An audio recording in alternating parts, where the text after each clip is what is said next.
So they still print the news on black and white paper. Actually, a little color in there. What are you reading about? It's business news, and some of the news is not great.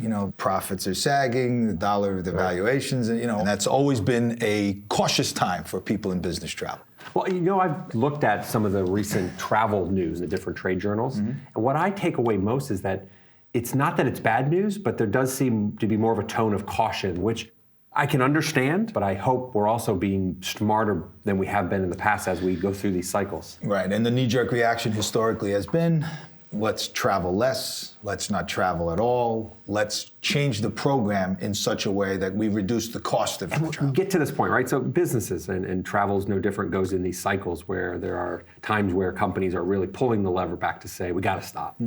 And then we say, next time, let's be more prepared. Right. So what's the answer? How do you create value in the travel program so that it insulate the program from a bad time or an economic downturn? Well, ideally, I think companies would be having that kind of discerning thought even when times are good, right? Even when we're growing, to say, let's make sure that more of our travel time and dollars are on revenue generating, productive type activities. Because then as you approach a period where there's a contraction and we're going to try to use travel as a way to control some of our expenses, it's not as easy to say, just cut it all, stop everything. You can say that, for a sales consultant, that they do better when they're in front of a customer. Sure. Travel actually equates to better sales conversion, more customer success. The technologies that enable us to communicate without being physically present add a lot of value, Oh, great. but they don't replace what travel can provide. How do we attribute the value back? And that's what's the challenge, right? There's a lot of research that helps companies answer the questions of what is the ROI? What is the way I should, within my company, tell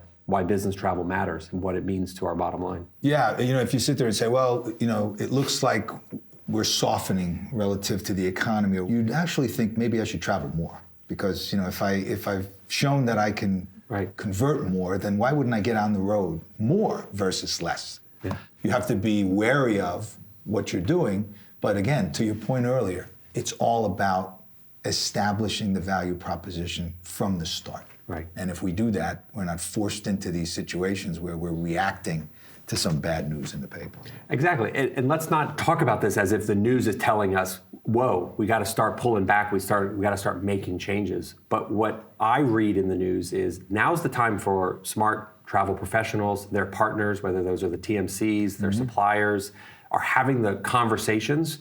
Let's be prepared and be smart now for managing business in the highs and the lows. Excellent advice. All right, I'm gonna go back to reading my paper. All right, I gotta finish the game of Angry Birds.